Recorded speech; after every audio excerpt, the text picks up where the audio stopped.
Bueno, pasamos a la siguiente intervención. Bueno, como sabéis, por ley, cualquier intervención en un bien de interés cultural pues debe estar formada, ¿no?, por un equipo multidisciplinar, ¿no? Y como no, en el pórtico sur de la restauración del pórtico sur del Maristán, esa dirección facultativa y ese equipo pues estuvo también con un peso importante, y como no podía ser en este caso, del tema arqueológico, ¿no?, de la parte de la arqueología.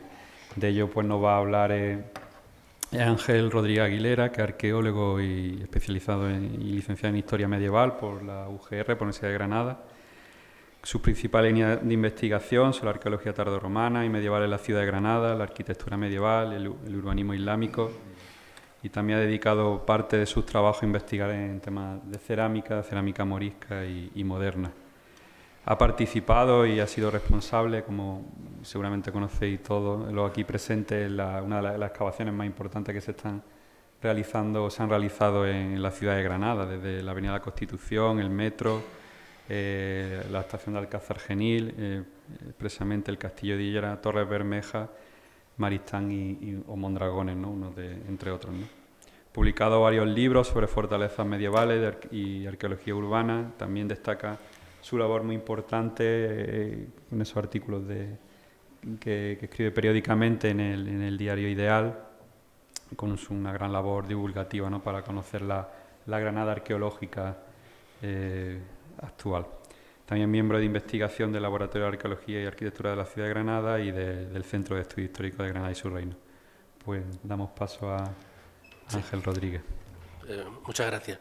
Bueno, quiero empezar, como todos, dando las gracias al patronato por organizar esta jornada y también, por supuesto, a Pedro Salmerón por contar conmigo en este proyecto tan interesante. Vamos a hacer un cambio de torna, vamos a volver un poco al origen, a la historia y a la arqueología, que es fundamental para llegar al punto en el que se ha llegado y que el proyecto que estamos viendo tenga el resultado que tanto nos muestran Pedro como Paco, como el que podremos ver esta tarde. Es cierto que la arqueología es fundamental en la recuperación del patrimonio histórico y sobre todo en los últimos años. Cada vez tiene más peso y es evidente que su concurso, el de los arqueólogos, es una pieza clave para poder sacar información histórica del edificio y, en la medida de lo posible, incorporarla y mejorar el proyecto para que sea mucho más respetuoso con el elemento en sí. El caso del Maristán es un poco singular, porque cuando a mí se me plantea la posibilidad de participar en el equipo del proyecto de restauración y recuperación, pues conociendo como conozco la trayectoria de la arqueología urbana y de la arqueología en general de Granada, pues nos enfrentábamos ante un edificio que ya había sido excavado en numerosas ocasiones. Realmente, como comentaba antes con Jesús Bermúdez, el origen prácticamente de la arqueología científica actual está en aquellas primeras excavaciones que se hicieron en los años 80 en el Maristán.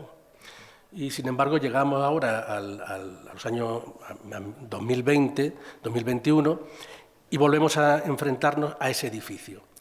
Es un edificio, por tanto, que ya tiene una trayectoria de investigación muy larga en el tiempo. Y vamos a hacer un recorrido con sus dificultades, es cierto, como también podremos ir observando, y veremos también cómo, a pesar de ello, las posibilidades que ofrece intervenir, tal como lo hemos hecho nosotros, con un proyecto arquitectónico aprobado, con unas directrices claras hacia dónde se quiere ir, con tiempo suficiente para abordar esa investigación y con recursos, que normalmente en la arqueología carece de esos elementos, de tiempo y de recursos, los resultados pues, pueden ser mucho más satisfactorios de lo que habíamos pensado hasta ahora. No obstante, insisto, nuestro trabajo debe entenderse como el resultado final de un proceso de investigación muy largo del que yo no soy el responsable, sino soy una pieza más, en el que han participado numerosos colegas míos. Y a todos ellos lo veremos reflejado aquí y a todos ellos debemos darle las gracias. En primer lugar, vamos a hablar muy someramente de algunos datos de partida, los datos históricos que conocíamos del edificio antes del concurso de la arqueología en toda esta historia. Intentaré ser rápido para no hacer muy pesado, para que después también cualquier duda, cualquier cuestión que se quiera plantear podamos hacerlo. Pues si no, nos alargamos, porque a todos nos parece muy interesante estas cosas. Bien, el Maristán, como ya se ha dicho antes, se ubica en una zona muy singular de la ciudad de Granada, en lo que hoy conocemos el Bajo Albaicín, por debajo de las murallas de la Alcazaba Cadima, en un espacio entre esas murallas y el río Darro, donde existen algunos antecedentes de época antigua, unos conocidos desde el siglo XIX, me refiero a época antigua, de época romana, otros que han ido apareciendo en las recientes excavaciones, y sobre todo en un espacio que queda configurado de forma muy evidente por las fortificaciones y las construcciones que se empiezan a construir a partir del siglo XI. Hay un elemento fundamental que es lo que llamamos la coracha. La coracha, para los que conocen un poco el tema de la arqueología de Granada o los debates historiográficos de Granada, es un elemento que ha estado en tela de juicio, o está en tela de juicio por algunos investigadores, y tiene sus dificultades, pero queda fuera de toda duda su existencia. Otra cosa que entendemos por lo que es el edificio de la coracha. Me detengo en este punto porque es muy importante, porque creo que es uno de los antecedentes arqueológicos fundamentales que explica el por qué el Maristán se ubica en este espacio, en este punto concreto, y está condicionado por la existencia de ese recinto militar. Bueno, iremos volviendo sobre ese punto. También se ha dicho cuándo se funda el Maristán, en torno al año 1365, sabemos por la lápida fundacional que tarda unos 20 meses en construirse, y está funcionando como hospital entre 1367 y unos años después de la conquista. Como decía Jerónimo Munzer, visita la ciudad en el 1494 y sigue siendo hospital en ese momento lo define como para enfermos mentales. En 1497, 5 años después de la conquista, es cuando se traslada la Casa de la Moneda al antiguo hospital. ¿Por qué se traslada la Casa de la Moneda a este edificio? Bien, hay que explicar un poco cómo se produce el traspaso de las propiedades que pertenecen a la corona o a los sultanes nazaríes a las distintas autoridades castellanas que son los nuevos conquistadores, tanto los reyes, la nobleza o el concejo, el cabildo, que recibe también algunas de esas propiedades que han sido parte de la familia real.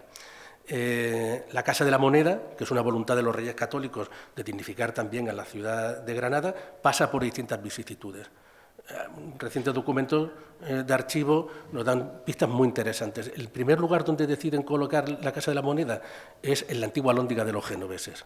Entre 1492 y unos años siguientes está situado en la Alhóndiga de los genoveses, que se encontraba en la calle Cárcel Baja.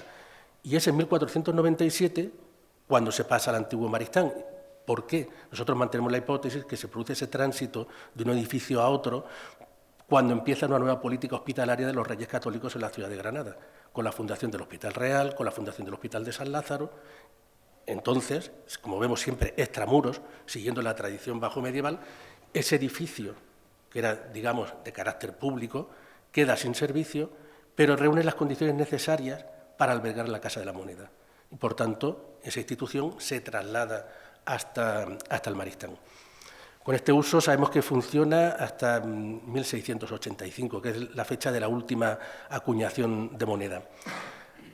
La evolución de ese antiguo hospital durante todos estos siglos, las transformaciones en su fábrica, más o menos las podemos rastrear gracias a las visitas periódicas que se hacían al edificio por parte de los visitadores del Cabildo para ver el estado del inmueble, porque, a fin de cuentas, la titularidad era del Cabildo y tenían la responsabilidad de ver el estado de conservación. Solo se han conservado 3 visitas, si no recuerdo mal, 3 o 4. Creo que la más antigua es de 1550 y algo, y otra muy importante de 1585. En esas visitas se mencionan algunos reparos que se hacen en la fábrica del antiguo Maristán. Esos datos han sido fundamentales para nosotros, los arqueólogos, poder identificar algunos de esos momentos. Y para ir terminando, para no hacer demasiado largo toda esta introducción histórica, a partir de finales del 17, cuando sabemos que termina o se interrumpe la producción de moneda en Granada, el edificio pasa por una serie de vicisitudes pues muy diversas. Desde casa de vino, ya se ha hablado en distintas ocasiones, También sabemos que en un momento dado fue prisión o sirvió como prisión de la ciudad, porque en 1825 se ordena que los presos que hay en la antigua Casa de la Moneda se trasladen a la cárcel de la ciudad, y unos años más tarde es cuando empieza ese primer intento de demolición. En 1836-37 hay un primer proyecto para edificar 17 viviendas y en 1843 se hace el primer intento de demolición del edificio. Demolición para reedificarlo con ese uso de una casa de vecinos. Eso ya en su momento generó cierta polémica en la ciudad, pero no obstante quedó en el imaginario colectivo de que el Maristán ya había desaparecido. A partir de 1843 muchos piensan que ya no quedan restos del Maristán. Unos años más tarde, en 1850, Francisco Enríquez publica los planos y los alzados del Maristán, que todos conocemos que son fundamentales, y que son estos que vemos, y esta será la base sobre la que se monte toda la investigación posterior del edificio. Gómez Moreno pensaba que el edificio ya no existía. En su guía él menciona que es un solar, no era un solar, ya estaba edificado, con lo cual podemos deducir que es que no entró ni siquiera al edificio a verlo.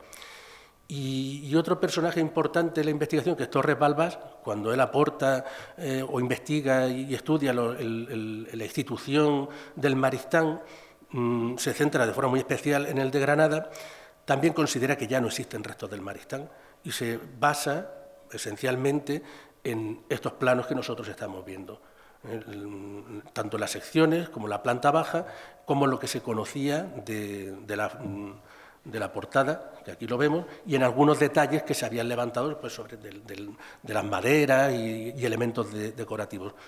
Esta idea de cómo era el Maristán condicionó de forma muy importante el conocimiento del edificio. Si nos fijamos, intentaré ser muy escueto, vemos que en primer lugar las escaleras se colocan en un sitio muy cercano a las esquinas del edificio. No están en las esquinas del edificio, pero están en una posición realmente cercana a las esquinas del edificio. Y sin embargo, las naves aparecen todas como naves corridas, siguiendo quizás la idea de cómo es un hospital bajo medieval y cristiano en época moderna. Pensemos en el crucero del Hospital Real, en las naves, en los brazos del Hospital Real. Son naves corridas para colocar camas unas al lado de otras, separadas simplemente por algunas cortinas. Entonces, esta idea prevalece de manera muy importante. Vemos también que la alberca, que aparece dibujada en su sitio, con los dos leones colocados en su posición original, introduce también un elemento muy curioso, que son escaleras para bajar al interior. Eso podría vincularse con esta idea que hemos escuchado de Antonio Campos, de que la alberca se podía utilizar para darse baños de agua fría, como algo terapéutico.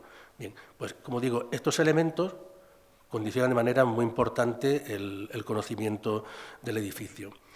No obstante, a pesar de que se piensa que el edificio ya ha desaparecido en su totalidad, vamos a dar otro salto importante y vamos a llegar a finales de los años 70. Y es que se hace una serie de trabajos y de investigaciones por parte de Juan Antonio García Granados, que nos acompaña, de Mariano Martín, en el que recopilan toda la información histórica y dan la voz de alarma anunciando que el Maristán sí conserva parte de esos restos todavía dentro del edificio, de esa casa de vecinos. Coincide con un momento en el que se ha adquirido el edificio, que estaba dividido en al menos 2 parcelas o 3, y se inicia un proceso de demolición para hacer una nueva construcción, también como casa de pisos o de apartamentos. La denuncia que se hace en su momento, las fotografías que se publican, el reconocimiento de que existen restos del Maristán todavía en pie, provoca de nuevo que se paren las obras, una actuación relativamente rápida de la Administración de la época, de principios de los años 80 y 81, se paran esas intervenciones y se inicia un proceso para declararlo monumento nacional. Este punto en el que nosotros llegamos es fundamental, porque a partir de aquí empiezan las primeras intervenciones arqueológicas. Y esas primeras intervenciones arqueológicas nos van a dar la información fundamental y necesaria que se tenía como punto de partida para la redacción del proyecto arquitectónico. Y esas intervenciones arqueológicas se han ido desarrollando, como he dicho, a lo largo del tiempo, pues prácticamente casi durante 40 años. desde que se paró la intervención arqueológica, la demolición, en estos 40 años podemos preguntarnos, ¿y qué ha sido del Maristán, aparte de cubrirlo con una uralita y hacer algunas obras puntuales de consolidación? Pues lo que se ha hecho ha sido mucha arqueología. Pero en 40 años, mucha arqueología distanciada muchas veces en el tiempo, sin un proyecto claro hacia dónde se quería ir, porque no existía, no se sabe qué se quería hacer con el edificio, y por equipos distintos.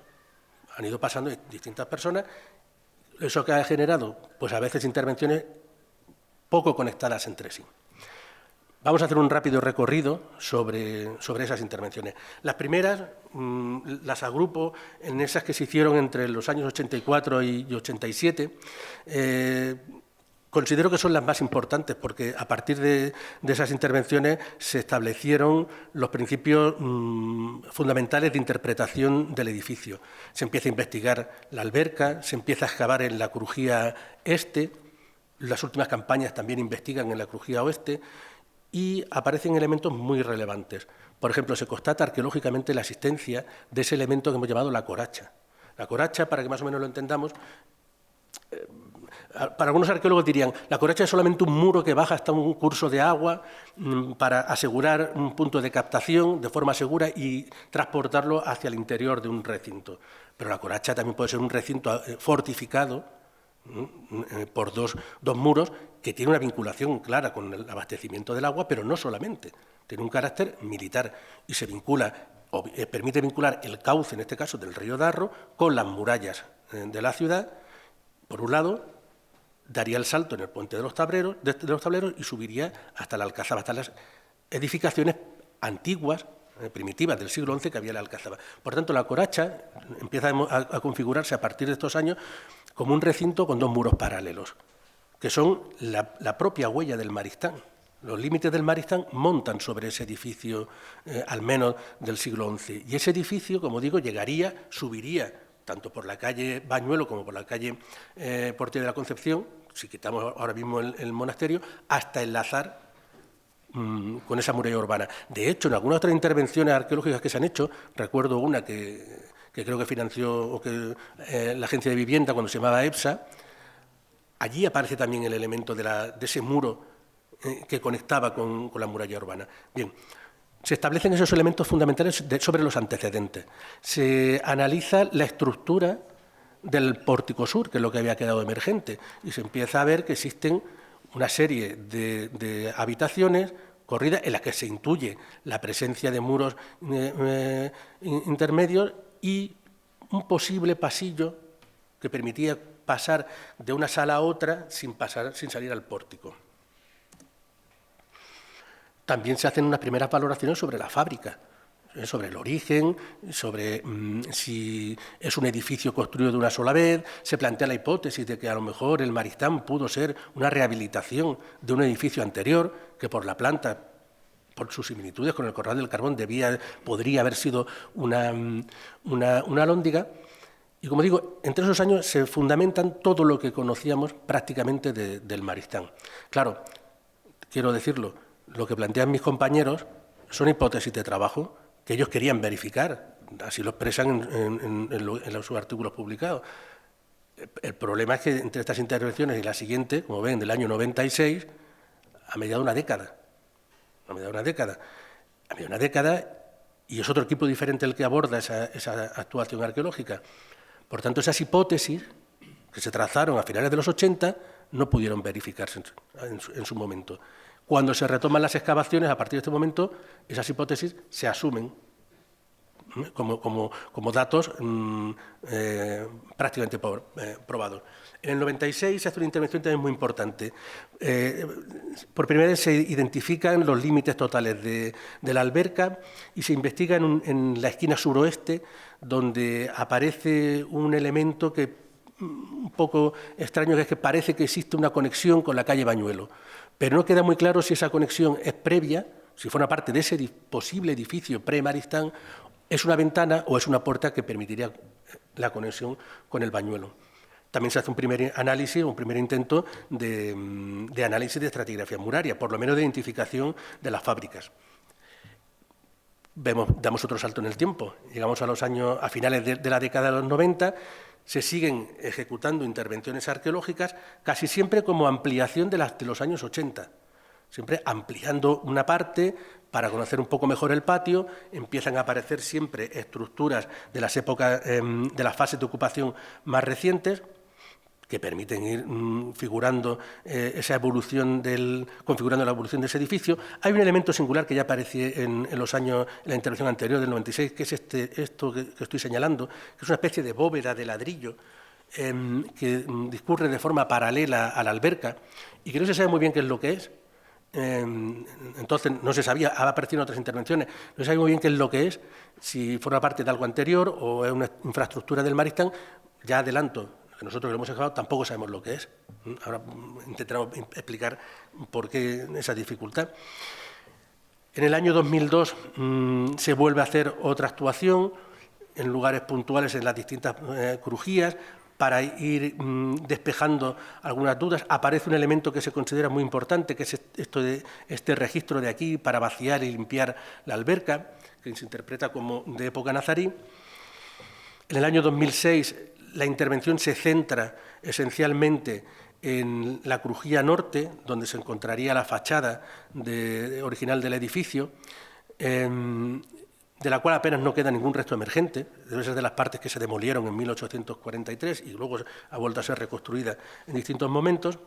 En este momento, las arqueólogas, en este caso la arqueóloga María José Alcalá Galiano, plantea una hipótesis que yo creo que es interesante sacarla a colación, y es que ella apunta a la posibilidad de que en la esquina noroeste, es decir, aquí, exista una caja de escalera.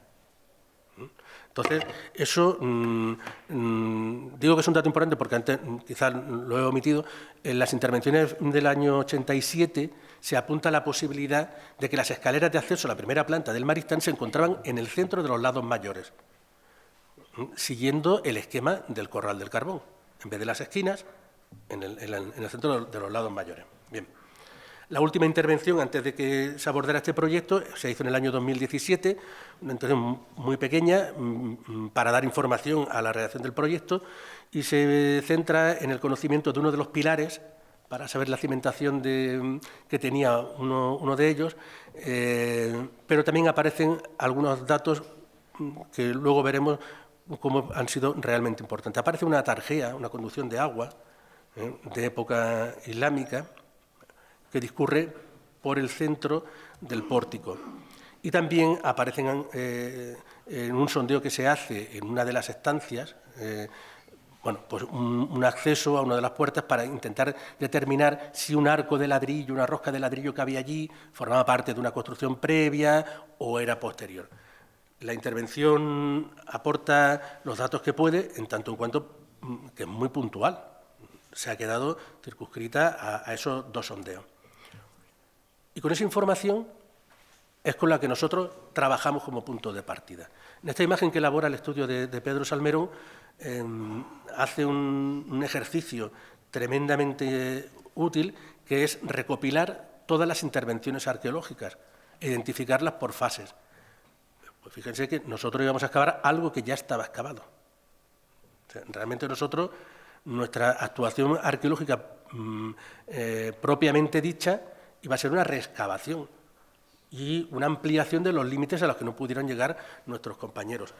Y sobre toda esa información, que es un compendio, como vemos, desde el año 84 hasta el 2017, en el que se han ido arrastrando las hipótesis de Juan Antonio, Vicente, desde entonces se diseña o se traza la primera propuesta de cómo es el Maristán.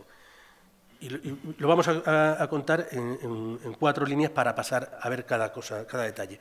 En primer lugar, se plantea, es evidente que se entiende que estas grandes habitaciones, que es como llega el pórtico sur, estaban divididas interiormente, pero existía aquí 2 puertas y que había la posibilidad de interpretarse la existencia de ese pasillo interior que he mencionado antes, que permitía circular de celda a celda sin salir al pórtico. Se plantea que esa posibilidad, que esa estructura puede ser de época nazarí, como hipótesis.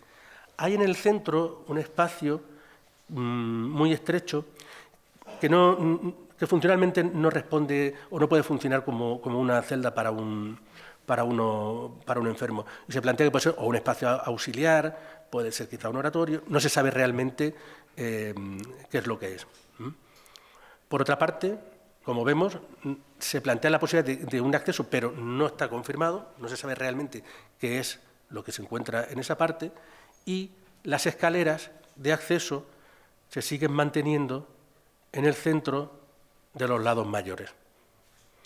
Aparte de eso, la hipótesis de que pudiera haber dos edificios, en parte se fundamentaba en la existencia de una diferenciación muy clara en los materiales de construcción. Lo veremos, en la parte de abajo se usa un tapial de color gris, en la parte de arriba un tapial de color rojizo. Eso es un argumento para plantear esa hipótesis. Es cierto que el desarrollo de la arqueología de la arquitectura en los años 80 no es el mismo que hay hoy día, ni tenemos las mismas herramientas. Nosotros hemos podido identificar que, más que sea un edificio construido en 2 veces, o un reaprovechamiento, una rehabilitación de un edificio anterior, se trata simplemente de un cambio de material de construcción. ¿El motivo? Podremos proponer distintas hipótesis, pero la construcción es unitaria. Se construye de una sola vez, de una sola atacada, con un diseño muy claro y con esa intencionalidad. Bien. Este es el punto de partida, tanto de la arqueología como del proyecto arquitectónico. Vamos a llegar a nuestra participación, que en principio pues, pensamos que no iba a ser demasiado relevante, porque ya veníamos con todo eso avanzado del tiempo. No obstante, para poder abordar el estudio, nosotros hicimos una zonificación para poder comprender cada uno de los espacios. Identificamos el pórtico sur como un elemento, incluyendo la crujía, como un elemento unitario a investigar, la crujía oeste, incluyendo esta posible celda, no sabemos lo que había aquí, de la esquina, la crujía este, hasta donde alcanzaba el proyecto, y también hicimos un análisis de los paramentos, lo que llamamos arqueología de la arquitectura, con María Ángeles Utrero, muy exhaustivo. También, independientemente de eso, captamos que había otros puntos de interés. Uno era la fachada. Bueno, ya se ha salido. Uno era la fachada, esa posible entrada por la calle Bañuelo. Vamos a ver ahora qué resultados nos dio la investigación. Ese pasillo, bueno, ese espacio ambiguo que quedaba entre las celdas y que ya intuíamos que desde el principio, en la propia planta se ve claramente que está en eje con la alberca, y la existencia de ese pozo en la esquina de la alberca. Eso también era un elemento bastante controvertido. Bien, pues vamos a verlo muy rápido todo. Venga, la zona del pórtico sur. Volvemos al planteamiento inicial del proyecto, y tras la investigación arqueológica el resultado final es la planta que vemos abajo. Nosotros dividimos las excavaciones con esta numeración, la estancia A, porque inicialmente no tenía ninguna división interior, el central B y el C. Este era uno de los puntos que no se había excavado en las campañas anteriores. Se habían hecho algunos sondeos, pero el hecho de poder excavarlo en su totalidad y poder relacionar lo que nos aparecía, aunque fuera poco, ahora veremos que realmente era poco relevante el registro arqueológico, pero lo que nos aparecía, sobre todo con los muros, desde la cimentación hasta la coronación, era muy relevante para conocer cómo había evolucionado. Vamos a verlo un poco en detalle. Por ejemplo, en la sala A, tanto 1 como 2, realmente no se conservaban niveles de pavimento de la época del Maristán, pero sí aparece el muro original divisorio de la estancia. Y curiosamente aparece justo donde se supone que debería haber existido ese corredor interior. Vemos que en el Maristán, cuando se traza el edificio, los vanos se marcan desde cimentación, no se marcan sobre un zócalo corrido. Es decir, donde hay un vano se interrumpe la cimentación. Por tanto, este elemento ya nos indicaba que era posible que ese pasillo no hubiera existido, como luego comprobamos en otro sitio. Pudimos documentar los niveles o las técnicas de construcción de ese zócalo de cimentación sobre algo muy importante que ya se había detectado en los años 80, sobre un potente relleno que amortizaba ese recinto militar que era la coracha. Por tanto, las cimentaciones del Maristán, tal como habéis explicado vosotros, eran prácticamente inexistentes, eran superficiales y se apoyaban en el terreno por la implantación en extensión, y de esa manera se mantenía. En la sala, vamos a dejar la central para ver la parte, y en el otro extremo, en la sala C, sí teníamos una sucesión de pavimentos, como vemos aquí podemos ver la imagen, pero todos de época reciente. Ninguno se correspondía con los niveles del Maristán. Y de nuevo nos volvía a aparecer el muro divisorio, corrido, verdad que en este extremo roto y aquí por pilares más recientes, pero tampoco aparecía ese pasillo interior. Por tanto, ya empezábamos a descartar su existencia. La intervención en estos ámbitos también se completó con el análisis paramental. Esto es lo que nosotros hacemos.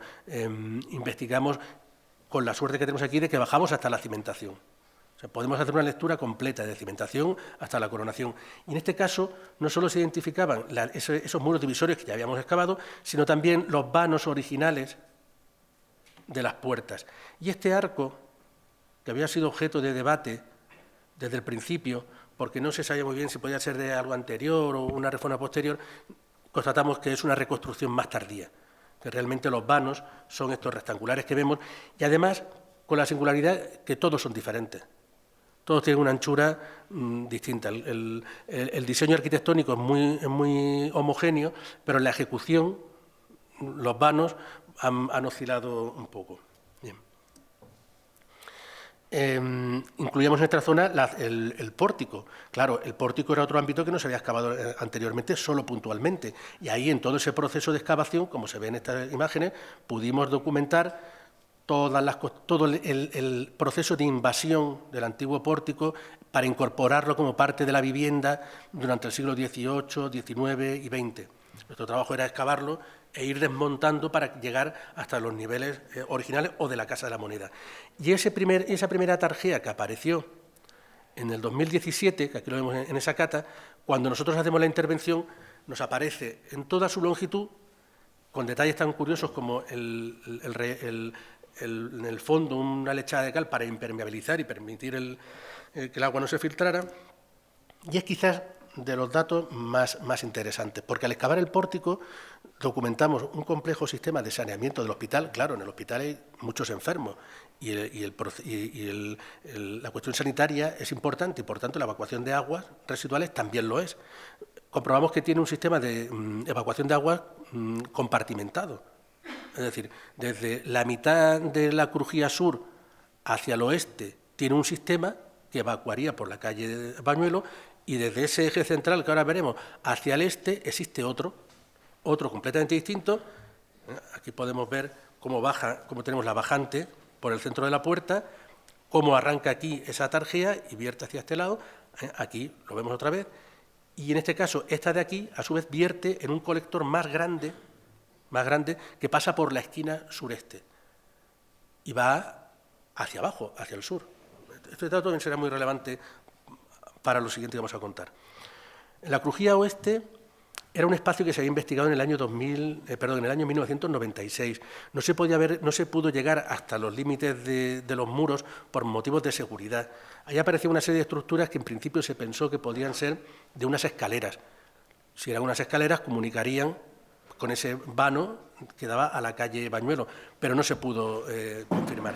Cuando nosotros hacemos la intervención, nos llevamos la sorpresa que, bueno, más que unas escaleras, allí lo que había eran restos de la primera celda de la crujía occidental y una rampa empedrada, que es esta que vemos, que descendía desde el patio hasta la calle Bañuelo.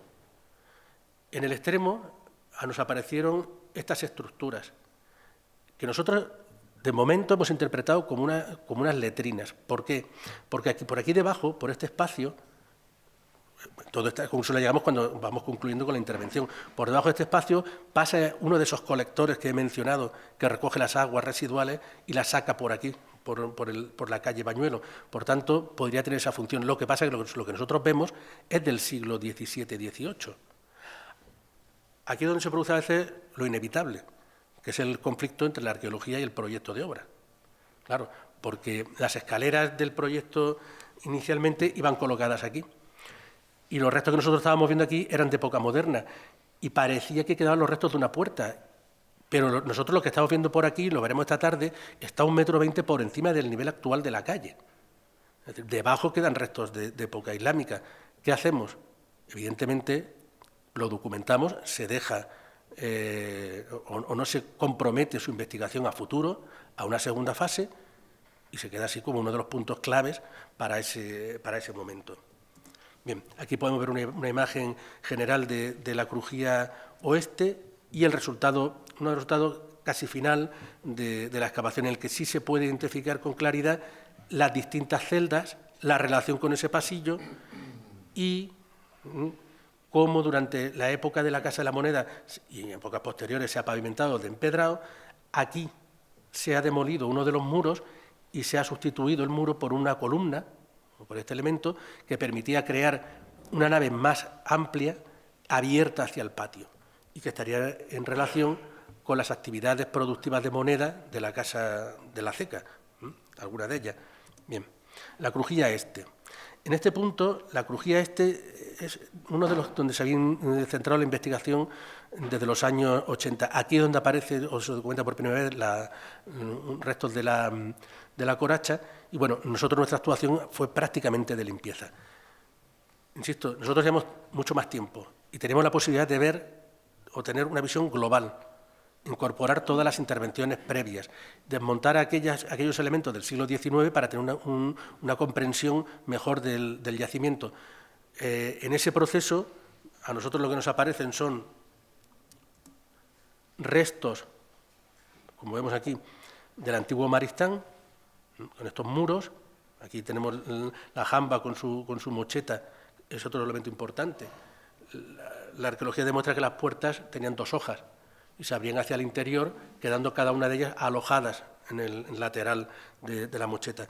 Y nos llamó la atención el hecho de que aparecieran los suelos, como ya se habían visto en campañas anteriores, pero aquí, insisto, lo teníamos identificado en distintos puntos, un suelo de tierra apisonada con cal muy duro, muy bien compactado, y sobre ese suelo, en algunos puntos como aquí, los restos de una vasija encastrada en el suelo para tener agua dentro de la estancia, de la celda, o, bueno, en esta hay otra que se ve mejor. Vemos unas perforaciones, luego al limpiar aparecieron otras paralelas en este lado de aquí, unas perforaciones en ese suelo de tierra apisonada que nos indicaban la posibilidad de que hubiera un elemento mueble encastrado en el suelo, apoyado contra la pared.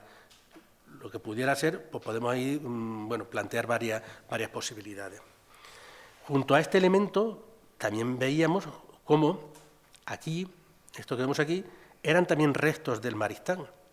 Por tanto, aquí seguiría otra celda, había 1, 2, 3 celdas en el siglo XIV, y todo esto que vemos, una vez que lo podemos excavar, lo volvemos a limpiar y lo volvemos a reinterpretar, lo asociamos en este caso a las infraestructuras de la Casa de la Moneda. Estos hornos, aparecen 2 hornos que ya se excavaron en los 80, ocupan en el ámbito del pórtico. Estos son los pilares del antiguo Maristán, ocupan el ámbito del pórtico, porque esas son las cámaras de combustión. En la parte de arriba donde se colocarían los crisoles para sacar los humos directamente al patio. Y se demuelen 3 celdas del hospital, como digo, esta y esta, para hacer una nave corrida, donde se coloca esta tinaja con agua, para usarla también, y se construyen nuevos apoyos para esa nave, como digo, de trabajo vinculada a la época de la Casa de la Moneda. Bien, el patio y la alberca era otro de los puntos claves, porque, como ya se ha comentado inicialmente, la solución del pavimento original no estaba muy clara. En las distintas intervenciones aparecen, como vemos en esta imagen, casi siempre empedrados. Puntualmente aparecieron algunos pavimentos de ladrillo. Sobre el perímetro de la alberca, en una de las intervenciones aparece como una especie de franja de 1,40 m, 1,60 m, de empedrado con ladrillo a sardinel que bordeaba todo la alberca a modo, digamos, de andén. Entonces, bueno, no se sabía realmente cómo había sido la solución en el siglo XIV. Por eso en el proyecto se planteaba un pavimento de adoquines o de guijos de Sierra Elvira. Una vez que nosotros limpiamos todas esas antiguas excavaciones, quitamos todos los elementos discordantes y podemos iniciar esta excavación, nos encontramos que en distintos puntos aparecían esos restos del pavimento original. Y además vemos como en la época de la Casa de la Moneda, por lo menos durante el siglo XVI, se sigue manteniendo un pavimento de ladrillo y que solamente en épocas más tardías se sustituye por los empedrados. Aquí podemos ver esa sucesión de suelos de ladrillo en los restos que nos han quedado. Aquí también podemos ver cómo identificamos suelos de la Casa de la Moneda y del Maristán. El pavimento, como lo veremos esta tarde, lo veremos que es uniforme por motivos de seguridad, pero en el siglo XIV no era una única plataforma, tenía ligeros desniveles que creaban como unas zonas de andenes entre la alberca y las crujías. Y luego también tuvimos la ocasión de analizar ese elemento que ya había aparecido en el 96, había aparecido en el 2006, que es esa bóveda que discurre de forma paralela a la alberca y que no se sabe muy bien qué es lo que era, si es algo anterior o es una conducción de agua. Pues la verdad que nos llama una sorpresa, bueno, a veces en la arqueología no somos capaces de explicarlo todo, también quiero decirlo. Los datos son los que son, entonces con eso podemos establecer hipótesis, podemos equivocarnos, a veces no podemos explicarlo. Esto creo que es uno de esos ejemplos. Pero sí creo que fue muy interesante ver, por ejemplo, al hacer esta cata, aquí vemos todo el lateral de la alberca, vemos cómo se construyó a fondo perdido. El encofrado se hace desde dentro contra el terreno, no se va haciendo levantando y luego rellenando, sino que es un lugar que ya está relleno, se ha excavado y se encofra hacia el relleno. Y aquí vemos cómo existe efectivamente una estructura abovedada, incluso con una especie de lucernario, que apoya sobre el terreno, una vez que ya se ha construido la alberca, pero debajo no hay ninguna evidencia de paso de agua. No es un lugar por el que haya pasado agua. No sabemos lo que es, ni qué función pudo tener, ni por qué se hizo. No sabemos si es un arrepentimiento, es decir, algo que se intenta hacer con un objetivo y que finalmente se deja, y bueno, ahí está, una de las cosas que no podemos averiguar. La imagen final del patio es esta de aquí, en el que identificamos ese registro que se excava en el 99, una gran pileta que se construyó en la época de la Casa de la Moneda y ese pozo en la esquina que, como digo, es complejo de explicar. Digo complejo de explicar porque está en la esquina, se está usando en época contemporánea, sacando agua, la gente del barrio saca de allí agua.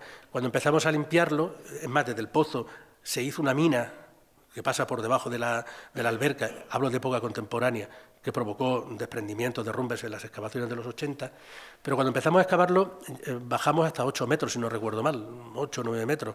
No se pudo bajar más por motivos de seguridad, con la sorpresa que es que está encofrado con tapial, hasta abajo. Bueno, tenemos que plantear, está en una posición casi céntrica, en el centro de la antigua coracha. Tendremos que plantear un poco la hipótesis de qué es, de cuándo y para qué sirvió, pero no vamos a entrar ahora mismo en eso. Uno de los puntos importantes era ese acceso por la calle Bañuelo.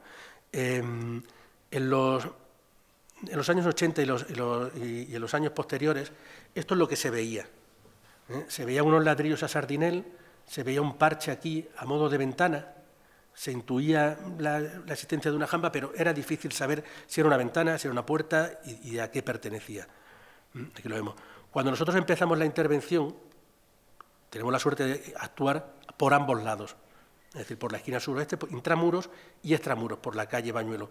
Y aquí es donde empezamos a despejar las dudas. Intramuros nos aparecen estas evidencias de la existencia de una mocheta antigua, una reconstrucción de esa mocheta más nueva, el desplome de un dintel cuando se le ha quitado el dintel de madera, y este es el nivel de las letrinas del siglo del siglo XVII y XVIII, es decir, que esto sigue para abajo como poco 1,20 m hasta llegar a hasta llegar a la calle. Tenía toda la pinta de que esto había sido una puerta que había sido cegada posteriormente y convertida en ventana. Por fuera, efectivamente, una vez que empezamos a picar y a quitar todos los revestimientos, comprobamos que la realidad es mucho más compleja de lo que parecía. Bueno, pues vaya, pues no ha salido bien la imagen. Bueno, ha salido distorsionada, pero lo que quería con esta imagen era mostrar, en el estudio paramental se ve una puerta bien configurada, con 1,30 m de anchura de paso, es decir, un paso muy considerable, con un dintel de ladrillo a sardinel, con esta disposición que es muy típico de época nazarí, y podíamos confirmar que realmente lo que teníamos era una salida o entrada secundaria del Maristán. La entrada principal, la fachada, estaba por la parte de arriba, por la calle Portería de la Concepción, pero tenía otro acceso que daba a la calle Bañuelo. Y ese acceso estaba casi enfrente con la entrada al Bañuelo. Permitía el tránsito de personas. Por eso la conferencia inaugural ha sido muy enriquecedora, porque Antonio Campos, sin conocer los resultados de la intervención arqueológica, ha ido dando algunas claves que efectivamente la arqueología puede hilar con esa información. Por tanto, tenemos un elemento muy importante. Claro, esto también se queda a expensas de una segunda fase, porque recuerdo que he dicho que no pudimos excavar en el interior para sacar la puerta. Por tanto, la recuperación de ese paso original será un elemento importante. Y ya para ir terminando, hay un elemento que ha sido fundamental, que es ese espacio en el pórtico sur estrecho, de difícil interpretación, que cuando nosotros llegamos, y podemos también bajarlo porque no se había excavado, pues resulta que era el cuarto de baño de la casa que había aquí hasta los años 80, aquí donde se había situado el cuarto de baño, y por eso tenía dos puertas, para conectar las dos habitaciones con ese espacio. Eso es lo que permitía el tránsito hacia el cuarto de baño. Eso es lo que había distorsionado un poco la interpretación. Pero también era un lugar donde veíamos que las fábricas de tapial entroncaban directamente con el muro de cierre, y veíamos que conducciones de agua siempre han pasado por allí, lo han tenido como eje de salida. Bien.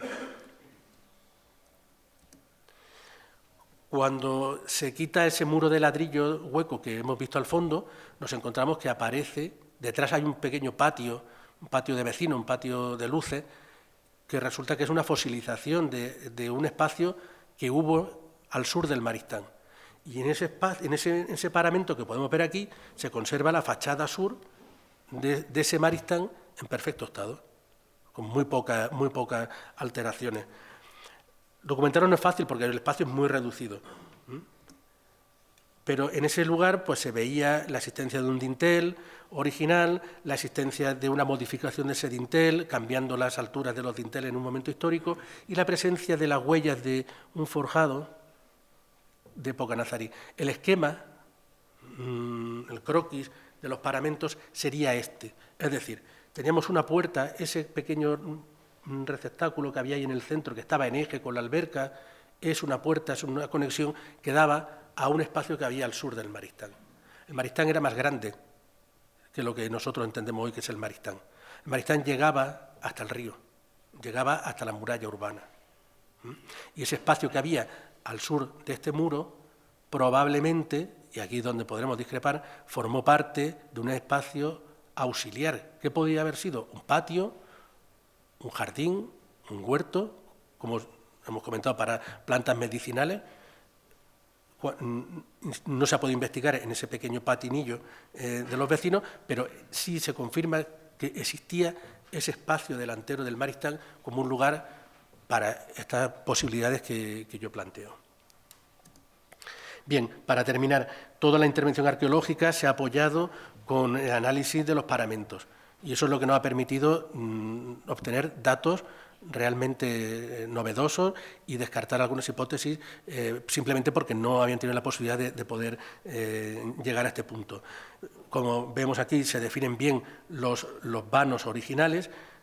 Observamos que ese paso central, que es este de aquí, como veremos esta tarde, su dintel está más alto que los demás, o sea, adquiere un cierto protagonismo arquitectónico que nos implica que es un eje importante, pero también en el análisis de los paramentos, pongo solo estos ejemplos, determinamos que las escaleras Si hubo unas escaleras en el centro, si pudieron ser nazaríes, las originales estuvieron en las esquinas, y esas que pudieron estar en el centro pueden ser posteriores, de esas reformas que se hacen del edificio para casa de vecinos.